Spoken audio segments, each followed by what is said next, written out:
Hello. Hello, backyard. It's nice to be here. My name is Matt, as Ben said. In case you're wondering, look at me for a few seconds. Yes, I'm the answer to the question, what happens when someone with a baby face hits their mid-30s?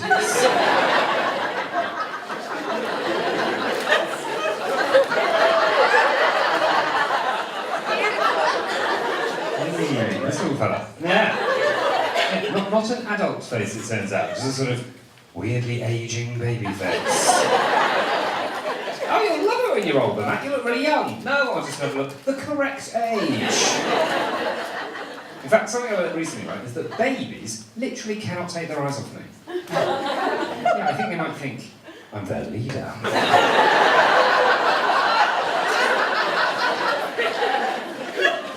I'll be in a cafe or something, woman comes in with the baby in a buggy, as soon as it sees me, its eyes lock onto mine. It's like it's waiting for further instructions.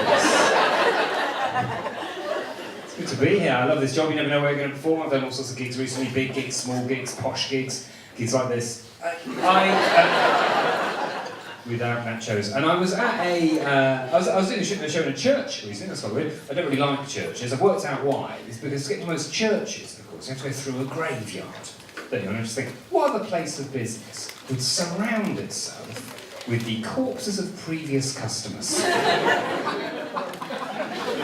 Think about it, you wouldn't have that at Tesco, would you? Like, hello sir, welcome to Tesco, here are the trolleys, and over here we've got the Club Card Memorial Card.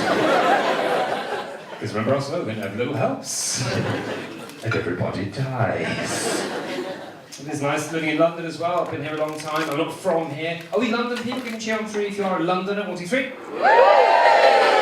No, okay. I wonder how many of you are proper Londoners, how many adopted like me. I've been here like 15 years. Still little moments of London life I don't fully understand. Here's an example. I never know when to finish a conversation on the tube.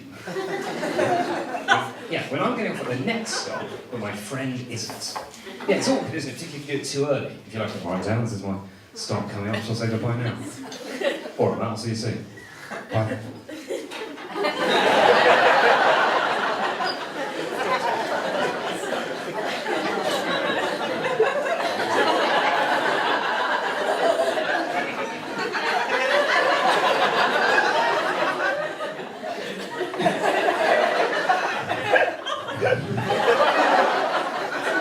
Apologies, ladies and gentlemen, we are currently holding a queue. When can we stop here for 3 or 4 minutes? More than 20 minutes is my course. It's horrible, isn't it? I suppose it's worse if you do it too late, isn't it? All right, Dan, this is my stop. Sorry, I can't believe it. Ask, how are you and Jen getting on? How's it going with Jen? Oh, not great. You know, I think she might be having an affair. Oh my God, I have to go.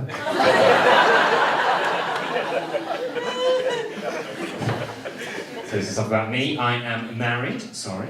Fuck you. One of you individually. I am. Been married a while now. We had our 5th year anniversary the other day. I thought we'd do something special for my wife. And she's also had a bit of a fantasy, my wife, of making love on a bed covered in money. Yeah, a bit weird. Some of you guys might want to talk about it. I'll explain for everyone else, right?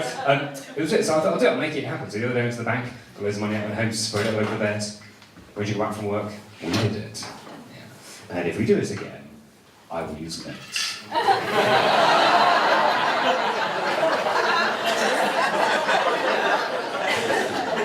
Because that was uncomfortable. And I have to say, ever since then, I have noticed a change in her.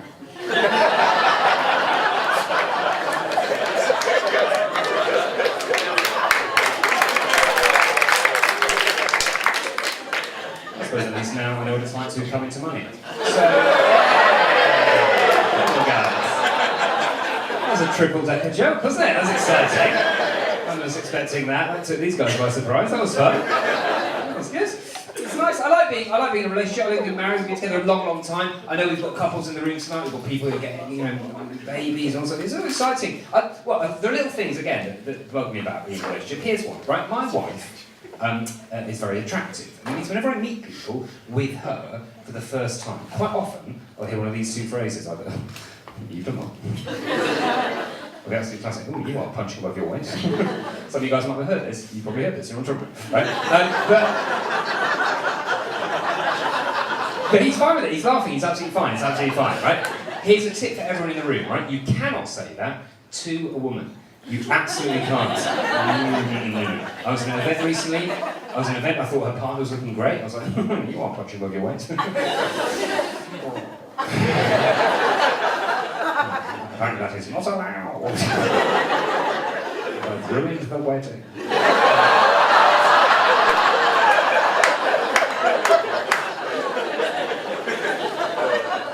Be careful, that's what I'm saying. Be careful, be careful. Little things. I like it because we've been together a long time, right? We got together at university. We met at university. You guys met at school. Is that right? Down here. That's nice. It's sweet. I think meeting at school is fun. Meeting at university is more, grown up. But but it's lasted. That's what I'm saying. It's lasted. It's good. It's lasted nearly 19 years we've been together, and it feels like an insane amount. I know I've had sex, haven't I? A number of times. 8. But. It's more than that, but it's triple figures at least. Anyway, the point is, we missed all the online dating. That's what I'm saying. I got together in real life way before the internet was really a thing, and then now I've missed all the online dating. I've never done it. I've never done the apps. I've never been on Tinder, as far as anyone knows. And I think some of these apps, right, particularly Tinder and that kind of thing, I think they might be making people a bit lazy. What do you reckon? Not just relationship lazy, also physically lazy. Because to get rid of somebody now from your life forever, if you think about it, it's just that, isn't it? What is that, 1 calorie? That's nothing, is it? That's no effort at all. Do you remember the old days where to get rid of somebody, you had to use your whole arm? Like in a bar or something, get the fuck out of the way. Do you know what I mean? I know what I'm talking about, that happened to me a lot, right? I know. But also, I think it really depends where you are, how these things work. Like, I know a few people have used these things in like the big cities, London, Manchester, whatever, and they say it's almost overwhelming the number of matches you can get. I also know a few people have used them in quite small towns and villages, and they've told me they've actually completed Tinder.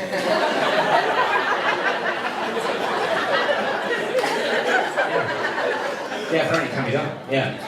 Eventually it turns into a version of Pokemon Go. Yeah, gotta catch them all. So that's not an app I'm ever using. There is one app I use a lot though at the moment.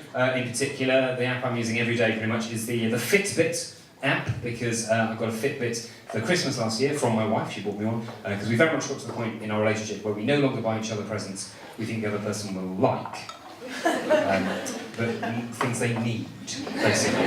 This year I'm getting a vibrator. My hands get sore. But the point is. Too much? Okay. That's what I'm always saying. It's never enough. Anyway. Thanks, Mr. Buzzy. No, I'm not going to call it that. That'd be weird. But Mr. Buzzy, that's what. Anyway, it doesn't matter. The point is, I've got a Fitbit. There it is. I'm wearing it. I always wear it. I've got my Fitbit on all the time, and it measures your steps. Everyone knows that. Measures your activity. But the other thing it does, which I didn't realise until I got it, is it also measures your heart rate. Right? Which is really interesting. It means that I can now check the sort of biological accuracy any time of day or night, whether or not I am excited. Yeah. It's quite exciting. We're sitting, on the sofa watching a thriller with my wife on the television.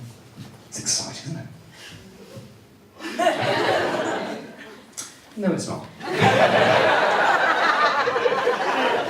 It's going down, isn't it, if anything, I wear it all the time, which means I wear it in bed, which means that I get a sleep report every morning. First thing I see on my phone, little sleep report, which is fine when it's been, 8 hours of good sleep. But it's like 5 hours of bad sleep. I'm like, well, today's fucked already, isn't it? It's great. I just wear it all the time. I ended up wearing it recently during sex.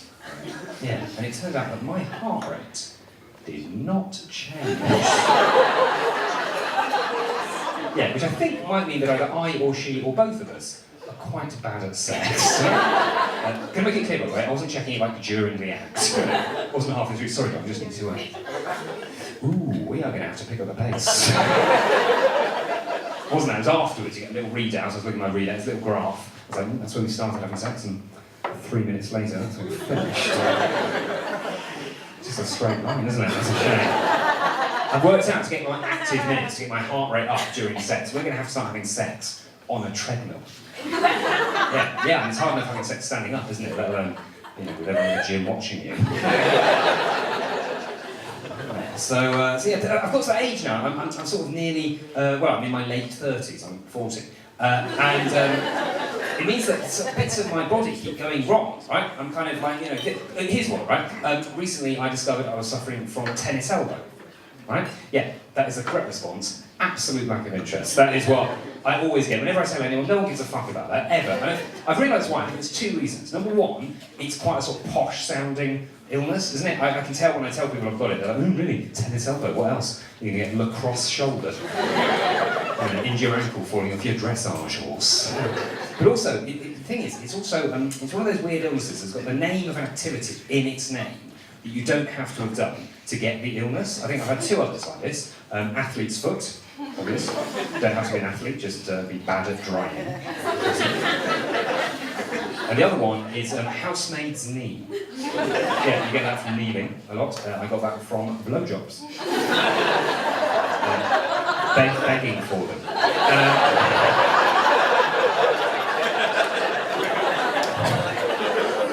So, I don't know, I feel like I'm painting a very unpleasant picture of our relationship. We do like each other, we like spending time with each other, we like going out and doing stuff, dating, we've got people on dates, and I think it's important to go out and do stuff. Our favourite place to go is the cinema, love that, went to see a film recently, before it started, had all the adverts and trailers. There was one advert I'd never seen before, it was for their disabled patrons, it said, in the cinema, we offer subtitles for the deaf or hard of hearing, and audio description for the blind or partially sighted. I thought, oh that's good, and then I thought, actually, wouldn't it be great if there was a third option available too, which was plot clarification for the hard of understanding or partially stupid. So I've got to say, I think that would really improve some of my dates with my wife. If when we arrived, I could give her some headphones provided by the cinema that answer the questions she normally asks me during the film. Yeah, one or two couples might know what I'm talking about. It'd be good, wouldn't it? Think about it, after the first sort of 10, 15 minutes, just a voice in her head just says something like, yes, that is the same man as in the first scene.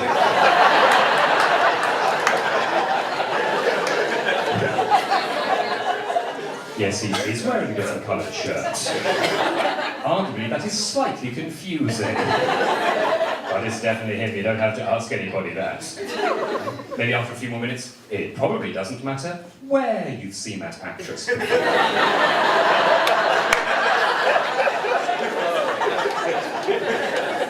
He would get a speeding ticket in his car chase, you're right about that. No, that's still the same man from the first scene. It would help, wouldn't it? Maybe also for kids' films, that'd be good. Like literal headphones for children, that'd be really useful, wouldn't it? Like in the middle of a kids' film, like, oh, this is fun, isn't it? You enjoying this? Oh, it's really good. Oh, look at that, that's really colourful. Oh, I love that, that's a tree, trees are cool. Oh, there's a dog. I love dogs. What do dogs say? They say, woof, let's say woof together. Woof, woof, woof, woof, woof, woof. Yeah, dogs do have willies too. Nobody really knows where babies come from, or their parents. That kind of thing, right? And then maybe for the parents, just like a really chilled out voiceover, all the way through, just like, this is fine. You're a good parent. Oh, there's a scary bit coming up. You might want to put your hand over their eyes. Good job. No nightmares for you to deal with tonight. Now pop back to sleep, and I'll wake you up when this is all over. I really think that would be good. I realise I need something a little bit similar for me though, guys, because I went shopping recently with my wife for some clothes for her. And I think any man in a relationship with a woman that he loves knows that can be quite a tricky scenario. This time, everything I suggested to her to try on is like I was deliberately trying to insult her in some way. Every single time, I'd be like, how about this time? This looks nice. Are you trying to make me look like a cunt? It was bad, right? Now, look, she doesn't normally use that kind of language. I'm just open-mouthed in Carol Miller, don't know what to do, right? It's a big moment. So I worked out, I need like an app or something I can put on my phone that connects to my earphones that tells me what to think in those situations. Start with the easy stuff. That obviously doesn't go with that. Then move on to the more important stuff. That would look good on a prostitute. That's not a dress, that's a top. That's not a top, that's a dress. That's not a dress or a top. It's a pillowcase. That looks tight is not a compliment. At some point, you may have the option of joining her in a fitting room. Resist this at all costs. At first it will seem sexy and a bit naughty, but soon you'll realise you're trapped in a confined space with an increasingly irate woman, surrounded by clothes that do not fit her. And wherever you stand is in the way. Basically, you don't know what looks good on you. Why presume to know what looks good on her? Just keep smiling and shut the fuck up! Really help, you know? Because I used the C word there. I realise it's kind of early in the night. You seem to be mostly okay with it. It has a reaction. Sometimes people can get offended by it. It can be quite a crowd-dividing word, that word. I'm going to go even further, though. I feel like with friends, I'm going to go for even more crowd-dividing, even more controversial word, not the C word, the B word. Brexit. I've done it. I've got there, right? I've got it now. Yeah. That's fine. I don't know, right? I mean, hey, I think probably the only thing we can probably all agree on at the moment is that none of us have any idea what the fuck is happening, do we? I mean, including the government, the cabinet, ex-cabinet, no one has a fucking clue, right? No one has any idea. We still don't know. We're a few weeks away from it happening, allegedly, now. I know we don't know. We still don't know. We're going to have a hard Brexit, soft Brexit, runny Brexit, medium rare. No one has a clue, right? I mean, definitely not well done. But apart from that, that's the only thing. It's the only thing we can be sure about. I'm beginning to wonder if the only way out of this is just to pretend to leave the EU and hope that nobody notices, basically. Do you know what I mean? Just like give blue passports to everyone who wants them, put up a few more Union Jacks, have a big Brexit Day bank holiday, and then just fucking stay in the EU, right? You know what I mean? I feel like that's the only option we've got now, you know? I mean, the blue passport guys, maybe we'll put in more queues, they might enjoy that, who knows, right? Just pretend that we're sending foreigners back, use mirrors in some, I don't know. I haven't worked out the details, but then, like the government, no one seems to want to anymore, I don't know.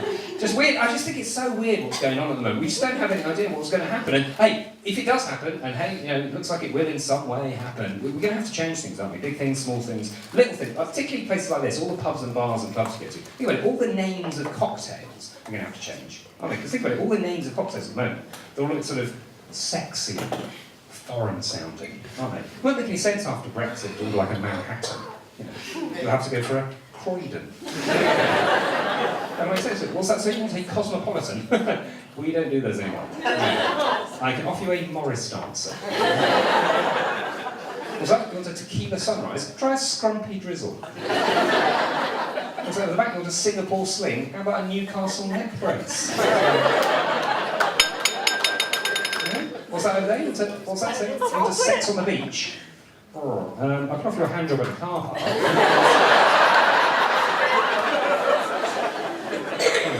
I don't know.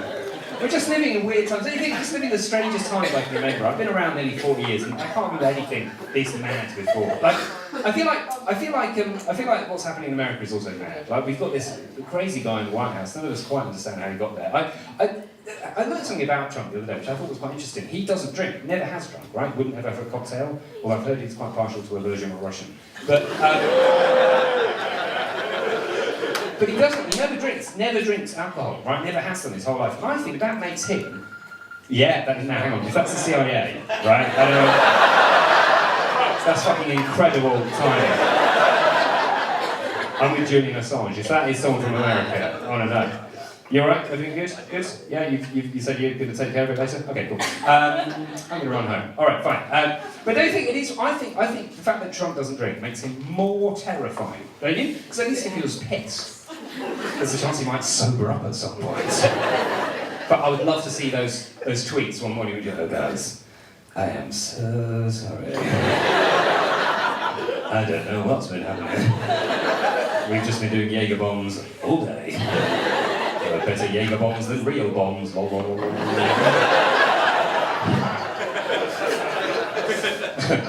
Weird times. We are living in weird times. I'll finish off by saying that I think we're living in weird times, not just in the world, but also London. I live in North London, Northwest London, and very crimey this year, particularly last year or so, very crimey, lots of moped crime. You might have come across it yourself. Almost everyone I know seems to have something nicked out of their hands by someone on a moped. It's got to the point now, whenever I hear that noise, like, of a moped engine, every time I was like, danger. Or Deliveroo. A lot of takeaways as well. So every time I see a moped, I'm like, ooh, is that a pad thai or a stabbing? I don't know, right? I'm worried it might happen to me. You might have seen over the summer, Michael McIntyre got attacked by a moped gang. I saw that, I was like, oh my God, they're going after comedians now. Fuck you guys, right? Could be, look, they went after his Rolex, they might go for my Fitbit. Who knows, right? But this is the thing, I'm worried what will happen, because people always say in a stressful situation you have the fight or flight reflex. We all heard that, right? But I know from experience, I always have the fight reflex, which is bad, because look at me. I am barely a lover, I'm definitely not a fighter, right? But I have this instinct, it's really aggressive instinct, not physically, but it's really indignant, right? And I can sum this up, I can illustrate this by telling you one quick story. It's a true story, happened a few years ago. I know it was a few years ago because I still had a Nokia phone in my jacket pocket. I was getting on a bus in the centre of town, and these two guys pushed past me. As they pushed past me, I felt something happen in my pocket. I immediately checked, my phone had gone. They'd obviously taken my phone. Now, they walked to the back of the bus, trying to look kind of inconspicuous. And this voice kicked in my head, like, don't let them get away. Don't let them have your stuff. So I walked straight up to them, and I just went, hi. Can I have my phone back, please? This guy was like, what? I was like, the thing is, like, I have my phone in my pocket, then you push past, I thought something happened, no, I don't have my phone, so you must have my phone. Can I have it back, please? This guy was just like, fuck off, I'll get your fucking phone! But you have. You must have. He's like, I've got your phone, you must have. I've got it. We started arguing back and forth. Now in my head there are now two voices. Part of me going, what are you doing? There are two of them. I might beat you up. But this voice is still there. Don't let them get away. Don't have your stuff. So eventually, after like 2 minutes of arguing back and forth, finally, this guy stopped. And he just went, all right. Basically, I had bored a pickpocket into submission.